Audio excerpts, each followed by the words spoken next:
तो हेलो नमस्कार दोस्तों, मैं आशीष एक बार फिर से आपके अपने यूट्यूब चैनल लखीमपुर मैथ्स गुरुजी पे हार्दिक स्वागत करता हूं। तो जैसा कि आप जानते हैं कि मैं आपको इस समय रीजनिंग में दिशा और दूरी पढ़ा रहा हूं। चैप्टर दिशा और दूरी में मैंने आपको जो है एक कॉन्सेप्ट बताया है, यानी सिंपल जो सवाल होते हैं दिशा और दूरी के अंदर, जो कि जनरली आपसे हर एग्ज़ाम में पूछे जाते हैं। तो वो मैंने पिछले वीडियो में आपको बताया था। अगर आपने वो वीडियो नहीं देखा है तो आगे आपको एंड स्क्रीन पे जो है उस वीडियो का टाइटल मिल जाएगा, आप वहाँ से भी देख सकते हैं। यानी जब वीडियो समाप्त होगा तो लास्ट में जो है वो वीडियो आपके एंड स्क्रीन पे यानी छप के आ जाएगी, आप वहाँ से देख सकते हैं। या फिर ऊपर क्या होगा, आई बटन में भी लिंक मिल जाएगा, तो आप जाके वहाँ से भी देख सकते हैं। या फिर आप प्लेलिस्ट में जाइएगा और रीजनिंग वाली जो प्लेलिस्ट है आप उसमें क्लिक करिएगा, आपको वो वीडियो मिल जाएगी आसानी से, तो आप जाके उसको देखिए। उसी के आगे आज हम शुरू कर रहे हैं रीजनिंग में दिशा धुरी चैप्टर का पार्ट 2 लेके आए हैं आपके लिए। तो देखिए उस वीडियो में हमने आपको क्या बताया था, सबसे पहले वो बता देते हैं। तो देखिए दिशा और धुरी के अंदर जो है हमने बताया था आपको कि जो सिंपल सवाल होते हैं आपको जो है दायां बायां पता होना चाहिए, और इस पे बेस्ड जो सवाल होते हैं वो हमने बताया था। और नंबर 2 हमने आपको दिशाएँ बताई थी, टोटल कितनी दिशाएँ हैं, और इन दोनों बातों पर आधारित जो सवाल क्या बन सकते हैं उन सवालों को मैंने आपको कराया था। तो आपने अगर नहीं किया है, अगर आपको ये आता है तो आप जाके उनकी सवालों की ही कम से कम प्रैक्टिस कर लीजिए, नहीं तो आप जाके वहाँ पे कॉन्सेप्ट सीखिए और काफ़ी अच्छे से आपको समझ में आएगा। हमने बताया था कि बहुत से सवाल इसके अंदर इस टाइप के होते हैं कि उसमें क्या होता है, आपसे पूछ लेता है दूरी, लेकिन वो दूरी आप सिंपल तरीके से नहीं निकाल पाते हैं। वहाँ पर एक बन जाता है त्रिभुज, और वो त्रिभुज की दूरी जो निकालना है जो होता है वो एक पाइथागोरस प्रमेय होती है, इस पे आधारित होता है। तो अगर आपको पाइथागोरस प्रमेय नहीं पता है तो आज हम इसी पे बात करेंगे और इसी पे बेस्ड जो सवाल होते हैं उनको कराएंगे। तो पाइथागोरस प्रमेय क्या है वो बताएंगे आपको, और इसी पे आधारित जो सवाल हैं वो बताएंगे। तो सबसे पहले देखिए चलते हैं, वीडियो सब शुरू करते हैं और आपको बताते हैं कि पाइथागोरस प्रमेय क्या है।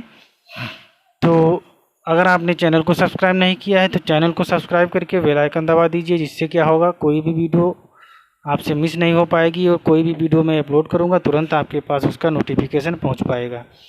तो देखिए पाइथागोरस प्रमेय क्या है, तो सबसे पहले समझ लीजिए। देखिए पाइथागोरस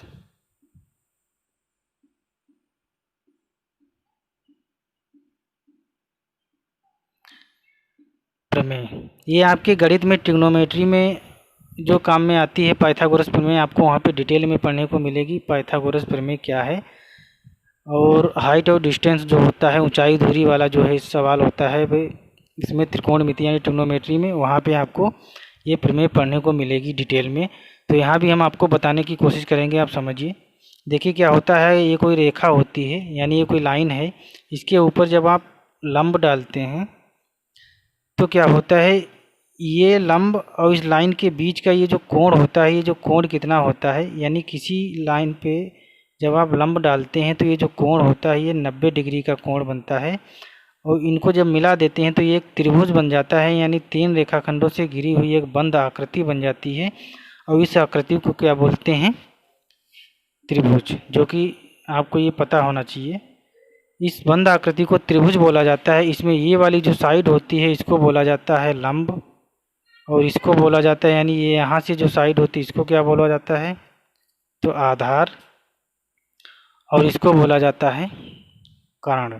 तो ये ध्यान रखिए, इसको हम शॉर्ट में एल लिख लेंगे, इसको लिख लेंगे के से, और इसको लिख लेंगे ए से। तो आप ये ध्यान रखिएगा, कर्ण, लंब और आधार, ये तीनों भुजाओं के नाम होते हैं।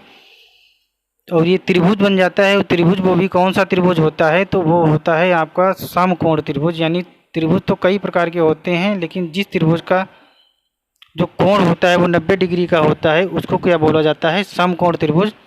तो इसमें देखिए समझ लीजिए इसमें संबंध क्या होता है। तो इसमें जो लंब वाली भुजा होती है, ये जो कर्ण वाली भुजा होती है, इसका जो स्क्वायर होता है यानी इसका जो वर्ग होता है, इसका जो वर्ग होता है वो लंब और आधार यानी इन दोनों भुजाओं के वर्ग के यानी स्क्वायर के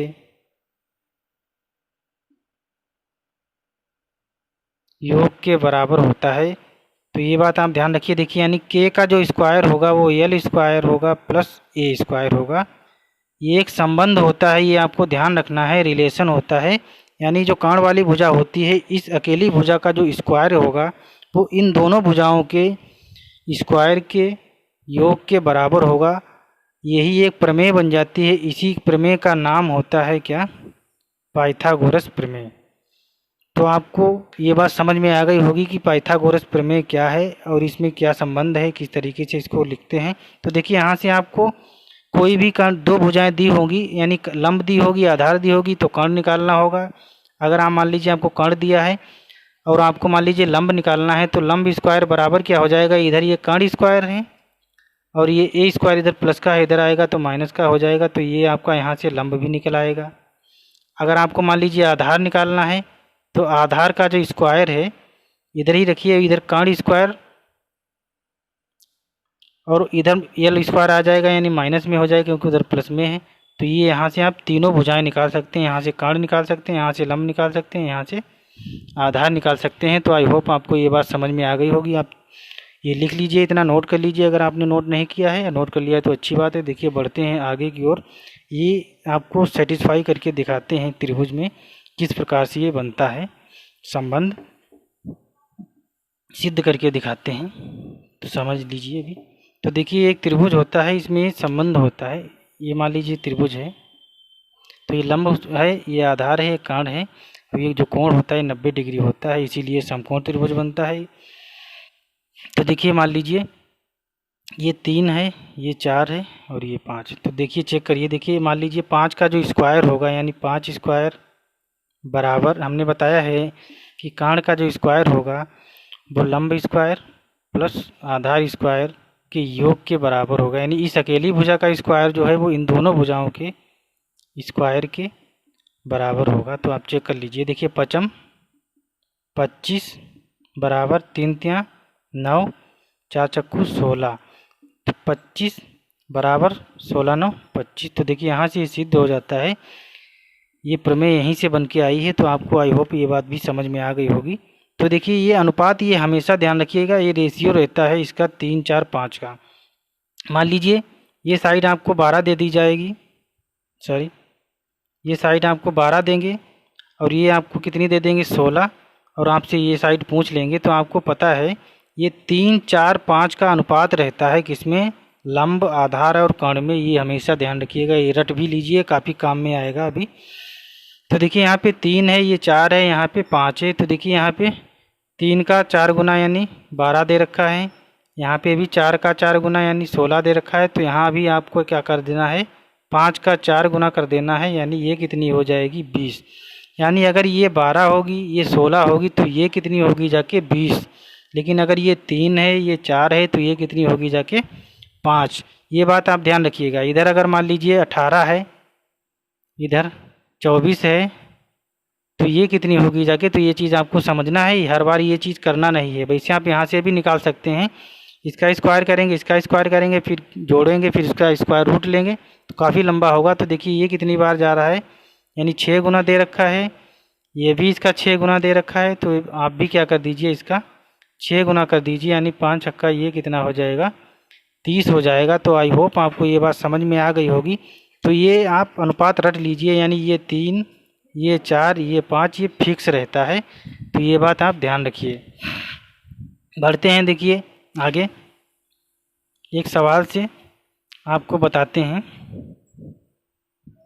अब देखिए इसका दिशा और दूरी में यूज क्या है, तो अभी हम आपको बताते हैं। देखिए वो सवाल कौन सा होगा जहाँ पे ये चीज़ आपको काम में आएगी और आप आसानी से कर पाएंगे। तो देखिए वो सवाल क्या है, अभी आप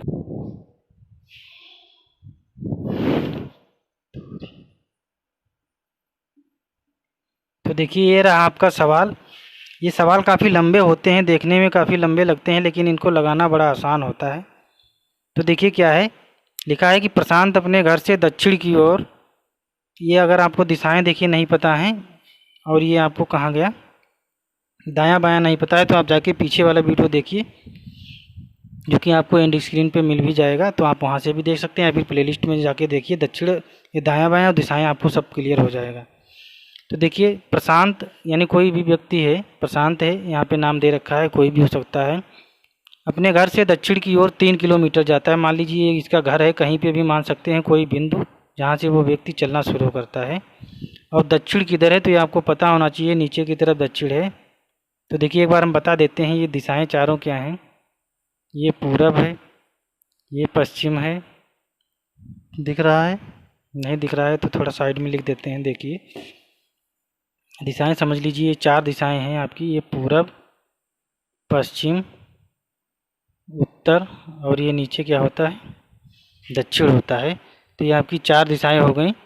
ऊपर की तरफ उत्तर है, नीचे दक्षिण है। इन चारों को दोनों को मिला करके सम्मिलित नाम बन जाता है। ये उत्तर पूरब होती है और ये दक्षिण पूरब होती है, ये दक्षिण पश्चिम होती है और ये उत्तर पश्चिम। यानी इन दोनों को मिला करके एक सम्मिलित नाम बन जाता है। इन दोनों को मिला करके ये नाम, इन दोनों को, तो ये उप दिशाएँ कहलाती हैं, जो कि 4 उप दिशाएँ होती हैं। 4 ही दिशाएँ हैं, पूरब, पश्चिम, उत्तर, दक्षिण, और दोनों को मिला करके सम्मिलित नाम है, उसको क्या बोलते हैं, उप दिशाएँ। तो आप इसको भी समझ लीजिए, साइड में लिख दिया है मैंने आपके लिए। अगर वैसे आपको डिटेल में समझना है तो आप पीछे जाके पीछे वाले वीडियो से समझ लीजिए। ये देखिए दक्षिण की ओर 3 किलोमीटर जाता है, ये आपको लिख लेना है यहाँ पे, ठीक है। जो कहे वही करते रहिए। वहाँ से वह क्या करता है, बाएं मुड़ता है और 4 किलोमीटर चलता है। यानी बाएं मुड़ता है और 4 किलोमीटर चलता है। बाएं किधर को मुड़ेगा, उस साइड को जाएगा। हमने आपको बताया है, मान लीजिए 2 हाथ हैं, कोई व्यक्ति खड़ा है तो इसका ये हाथ बायां है, ये इधर वाला दायां होगा क्योंकि नीचे की तरफ खड़ा है। तो ये बात हमने पिछले वीडियो में काफ़ी डिटेल में समझाई है। अब आपसे पूछा है कि अब वो यहाँ पे पहुँच गया है, तो उसके प्रारंभिक स्थान यानी जहाँ से वो चलना शुरू करता है और जहाँ पे पहुँच जाता है उसको बोलते हैं अपने गंतव्य पे पहुँच गया। तो ये दूरी पूछी गई है आपसे, ये दूरी क्या है, यानी ये दूरी क्या है, तो यही आपको निकालना है। तो देखिए हमको सीधे सीधे पता है, देखिए एक त्रिभुज बन गया आपका ये इस तरीके से, और देखिए ये 90 डिग्री का कोण है। तो देखिए 3 है, ये 4 है, तो ये दूरी क्या हो जाएगी, हमने बताया है आपको डायरेक्टली कि ये कितनी होगी, जाके 5 होगी जाके। लेकिन आप वैसे निकाल भी सकते हैं क्या, तो हमको पता है कि ये कांड वाली भुजा होती है और कांड का स्क्वायर ही, कांड ही हमको निकालनी है, यही भुजा ज्ञात करनी है। लेकिन हमको संबंध पता है, संबंध क्या होता है कि कांड का जो स्क्वायर होता है वो लंब स्क्वायर प्लस आधार स्क्वायर होता है। यानी ये संबंध हमेशा ध्यान रखना, ये रट लेना, ये निकालना है हमको। तो कांड का स्क्वायर बराबर लंब यानी 3 का स्क्वायर यानी 9 प्लस 4 का स्क्वायर यानी 16 यानी आधा। तो के स्क्वायर बराबर हो जाएगा 25, के स्क्वायर बराबर, और के बराबर क्या हो जाएगा, स्क्वायर हटा के इधर रूट लगाओगे तो इसका वर्गमूल लोगे तो 5 आ जाएगा। यानी के का जो मान आ गया वो कितना आ गया, 5। और आप रट लीजिए 3 4 5 का ट्रिपलेट ही होता है, ये फिक्स होता है, ये ध्यान रखिएगा। तो आई होप आपको ये बात समझ में आ गई होगी। बढ़ते हैं नेक्स्ट क्वेश्चन की ओर। देखिए नेक्स्ट क्वेश्चन क्या है, जो कि हम आपको बताते हैं अभी कुछ नहीं। देखिए नेक्स्ट क्वेश्चन की ओर बढ़ते हैं, और नेक्स्ट क्वेश्चन ये है कि, तो आई होप आपको ये क्वेश्चन और ये पाइथागोरस प्रमेय क्या है, इसमें क्या संबंध है, इस पे आधारित किस टाइप का सवाल बनता है, वो हमने आपको बताया है। आई होप आपको ये सवाल समझ में आया होगा 100%।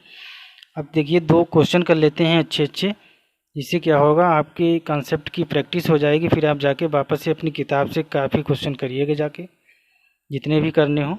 यहाँ पे आप 2 क्वेश्चन कर लीजिए मोस्ट जो कि हैं। देखिए आपकी स्क्रीन पे सवाल आ रहा होगा। सवाल क्या है, दिया हुआ है कि एक आदमी एक स्थान से चलना शुरू करता है और उसके 9 किलोमीटर दक्षिण में जाता है।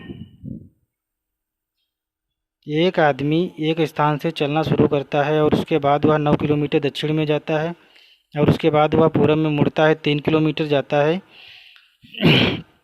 फिर वह दक्षिण में मुड़कर 3 किलोमीटर चलता है और फिर 8 किलोमीटर पश्चिम में जाता है।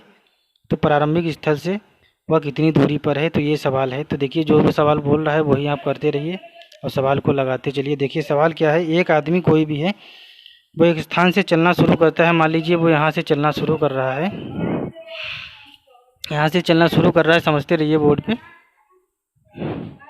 और चलना शुरू करता है। 9 किलोमीटर किधर को जाता है, दक्षिण की ओर जाता है। कितना, 9 किलोमीटर, ये आप लिखते रहिएगा, ठीक है। और तत्पश्चात वह पूरब में मुड़ता है और 3 किलोमीटर, यानी पूरब को मुड़ेगा तो इधर को मुड़ेगा इस साइड की ओर, और कितना चला है, 3 किलोमीटर चला है पूरब की ओर। फिर वह दक्षिण में मुड़कर 3 किलोमीटर चलता है। फिर यहाँ से वह दक्षिण की ओर मुड़ता है और कितना चलता है, 3 किलोमीटर चलता है। यहाँ ध्यान रखिए, अगर ये आपने 3 इतना रखा है तो लगभग इतना ही 3 ये भी रहना चाहिए, नहीं तो सवाल गलत होने के चांसेस रहते हैं। और फिर वह 8 किलोमीटर पश्चिम में जाता है। किधर को जाता है, पश्चिम की ओर जाता है। कितना जाता है,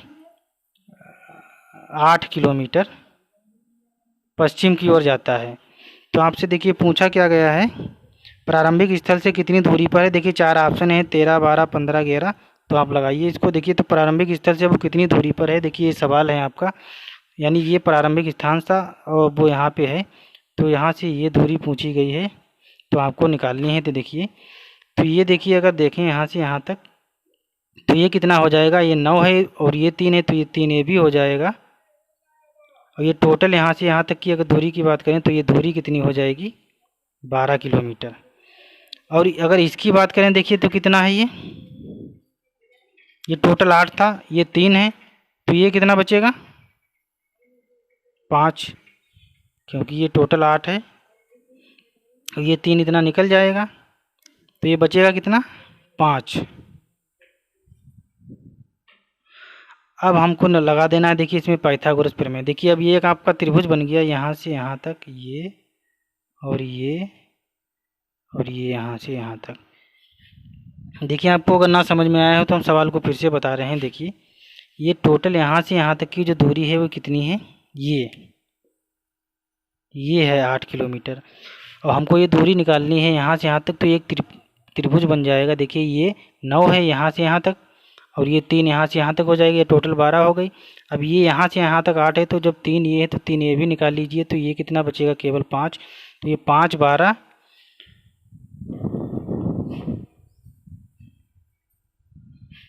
तो देखिए ये 5 है, ये 12 है, तो ये कितना हो जाएगा। तो देखिए ये कांड है, हम आपको निकालना है। तो हम देखो, हमको पता है कि कांड का जो स्क्वायर होगा वो 12 के स्क्वायर यानी 144 प्लस 5 का स्क्वायर यानी 25 के बराबर होगा। यानी कांड स्क्वायर बराबर हो जाएगा, इन दोनों को जोड़ोगे तो 169 और के बराबर √169 आएगा। तो के का मान निकल के आ जाएगा कितना, 13। तो आई होप आपको ये सवाल समझ में आ गया होगा। आप वीडियो को फिर से बैक करके देखिए, 100% आपको समझ में आ जाएगा। देखिए नेक्स्ट क्वेश्चन क्या है वो भी लगा लेते हैं जल्दी से और फिर आपको कुछ बताते हैं। देखिए नेक्स्ट क्वेश्चन क्या है, आपकी स्क्रीन पे आ रहा होगा और पढ़िए जल्दी से। वीडियो को पॉज करके पहले लगाने की कोशिश किया करिए तो ज़्यादा समझ में आएगा। देखिए अगला सवाल पढ़िए, देखिए आपकी स्क्रीन पे आ रहा होगा। सुगंधा अपने घर से पश्चिम की ओर 4 मीटर जाती है। सुगंधा अपने घर से पश्चिम की ओर 4 मीटर जाती है। मान लीजिए ये इसका घर है और यहाँ से पश्चिम की ओर कितना जा रही है, 4 मीटर, ठीक है। वहाँ से वह बाएं मुड़ती है और 1 मीटर जाती है। वहाँ से वह बाएं मुड़ी है और कितना चली है, 1 मीटर। बाएं नीचे की तरफ होगा, 1 मीटर जाती है। फिर वह बाएं मुड़ती है और 13 मीटर जाती है। फिर से वह बाएं मुड़ी है और 13 मीटर गई है। तो ये ध्यान रखना, बाएं मुड़ेगी तो इधर को ही जाएगी। और कितनी दूरी है ये, यहाँ से यहाँ तक 13 मीटर। तो अगर ये इतनी 4 है यहाँ से यहाँ तक, तो ये इतनी 4 आप निकाल लीजिए यहाँ तक, यानी 4 होगी। तो ये कितनी बचेगी, यहाँ से यहाँ तक की दूरी 9। इसके बाद एक बार फिर बाएं मुड़ती है और 13 मीटर जाती है। एक बार फिर बाएं मुड़ती है और कितनी चलती है, 13 मीटर जाती है। ये बात आप ध्यान रखिएगा। तो अगर ये यहाँ से एक इतना है तो आप यहाँ पे एक निकाल के इतना, यानी ये एक यहाँ से यहाँ तक और यहाँ से यहाँ तक कितना हो जाएगा, ये 12, क्योंकि टोटल 13 है। टोटल 13 है, तो इसको आप इस तरीके से बांट लीजिए। तो आपसे पूछा क्या गया है, यानी एक इसके बाद एक बार फिर बाएं मुड़ती है, 13 मीटर जाती है और अपने गंतव्य पर पहुंच जाती है। तो बताइए अब वह अपने प्रारंभिक स्थान से किस दिशा में कितनी दूरी पर है। यानी अपने प्रारंभिक स्थान से वह किस दिशा में, यानी अब यहाँ पे पहुँच गई है और ये उसका प्रारंभिक स्थान था। तो ये दूरी उससे पूछी गई है और दिशा पूछी गई है, किस दिशा में और कितनी दूरी पर है। तो देखिए यहाँ पे भी एक त्रिभुज बन रहा है। अगर बात करें तो यहाँ से यहाँ तक अगर देखें तो जब ये 9 है तो ये भी क्या हो जाएगी, आपकी दूरी 9। और इसकी अगर बात करें तो ये कितनी हो जाएगी, 12। तो ये वाला आपसे पूछा गया है। तो देखिए हमने आपको बताया था, अभी क्या बताया था, मान लीजिए इस तरीके से है, ये लंब है, ये आधार है और ये कांड है। हमने बताया था कि ये 3, 4, 5 का एक ट्रिपलेट ही होता है, लेकिन आप ऐसे भी निकाल लीजिए। देखिए आपको ये दूरी निकालनी है, ये के है, के का स्क्वायर हमको पता है क्या होता है, इसका स्क्वायर यानी 81 प्लस इसका स्क्वायर यानी 144। इन दोनों को जोड़ोगे तो 8 1 9 6 1 यानी 4 1 5 नहीं ये गलत हो जाएगा। क्या दिया है, इन दोनों को देखिए, इनको जोड़ोगे देखिए क्या होगा, 1 4 5 8 4 12 1 1 2 यानी 125 हो जाएगा। के स्क्वायर बराबर 125, तो के बराबर अंडर रूट 225 है। तो के का मान इसका रूट लोगे तो कितना आ जाएगा 15, यानी 15 15 हम 225 होता है। तो आई होप आपको ये सवाल भी समझ में आया होगा। अगर ना समझ में आया हो तो वीडियो को वापस से बैक करके फिर से देखिए, आपको 100% में समझ में आएगा। और अगर आप चैनल पर नए हैं तो चैनल को सब्सक्राइब कर लीजिए आगे सभी वीडियोज़ को देखने के लिए। और मिलते हैं नेक्स्ट वीडियो में। इस वीडियो में इतना ही, मिलते हैं नेक्स्ट वीडियो में। तब तक के लिए बाय बाय। जय हिंद, जय भारत।